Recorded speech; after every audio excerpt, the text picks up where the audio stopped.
حضور یہ بھی اللہ کی شان ہے، اور میں سمجھتا ہوں کہ پاکستان اور اس ایریا کی جو قدر نہیں کرتے ان کو پتہ ہونا چاہیے کہ خاص طور پہ گرمیوں میں ایسے ایسے مسائل ہیں بیرون ملک میں نماز کے۔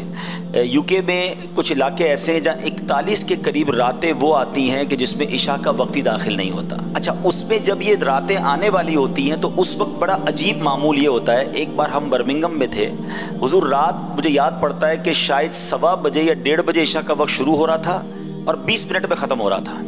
صرف 20 منٹ کے لیے عشاء کا وقت آنا تھا۔ ہم وضو کر کے تیار بیٹھے تھے کہ کب عشاء کا وقت شروع ہو اور ہم عشاء ادا کریں۔ میں سوچنے لگا یا اللہ، ہمارا وطن اتنی بڑی رات ہمیں عشاء پڑھنے کے لیے ملتی ہے، نمازوں کے اوقات میں اتنا آسانی، یعنی وہاں آپ سوچیں کہ لوگ الارم رکھ کے سوتے ہیں کیونکہ 1:30 بجے تک جاگ نہیں سکتے۔ جب عشاء کا وقت 1:30 بجے آنا ہے تو وہ کام کاج سے فارغ ہو کر مغرب پڑھ کے سو جائیں، عشاء کے لیے الارم رکھے اٹھیں، پھر عشاء کے وقت ختم ہو تو پھر فجر پڑھیں۔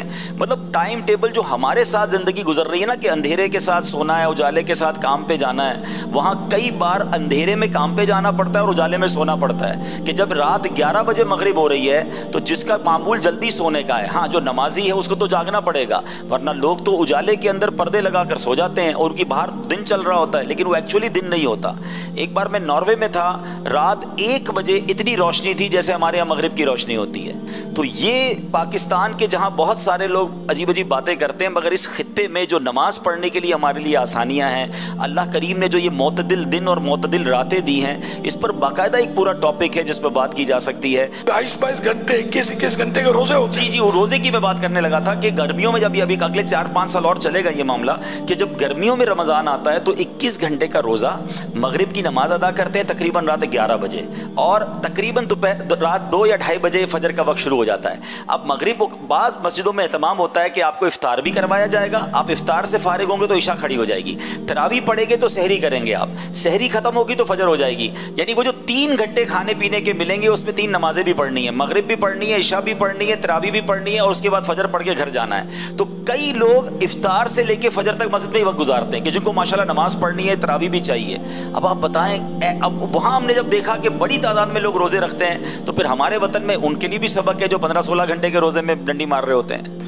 وہاں واقع وہاں پھر بھی روزے رکھتے ہیں، روزے رکھتے ہیں ایسی تکلیف کے باوجود، آزمائش کے باوجود، الحمدللہ۔ اور گرمیوں میں خیر وہاں اتنی گرمی نہیں ہوتی لیکن 21 گھنٹے پیاس بھوک تو لگے گی نا۔ جی جی، اور 3 گھنٹے میں کتنا کھا کھا کے اور پی پی کے پیے گا۔ ایسے ہی ہے۔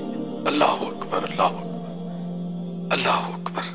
نہیں واقعی ہمارا ملک جو ہے نا وہ ان نعمتوں سے مطلب یہ کہ مزین ہے، ایسی تو کئی نعمتیں ہیں ہمارے ملک میں جو کئی ممالک میں نہیں ہیں۔ حضور میں اس وقت ساؤتھ افریقہ میں تھا، وہاں اس وقت برف باری ہو رہی ہے۔ ایک بار میں نے تھوڑا سا تجزیہ کیا تھا، کہیں مشورہ بھی کیا کہ سردیوں کے اندر اتنی سردی دنیا میں ہوتی ہے 70% دنیا میں کہ خدا نہ خواستہ اگر ان ممالک میں ایک دن کے لیے لائٹ چلی جائے یا ایک دن کے لیے گیس چلا جائے جس سے ہیٹر نہ چلے تو شاید لاکھوں کروڑوں اموات ہو جائیں گی۔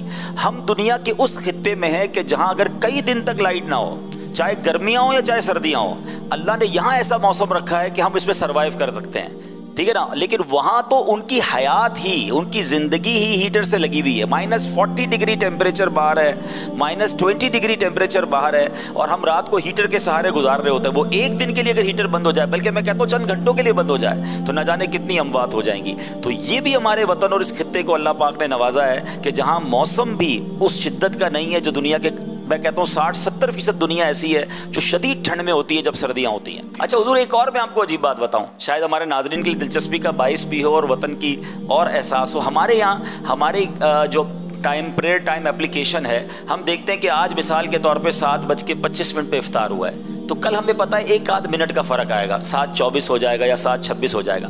وہاں ایک دن میں 25 منٹ 20 منٹ کا فرق آتا ہے۔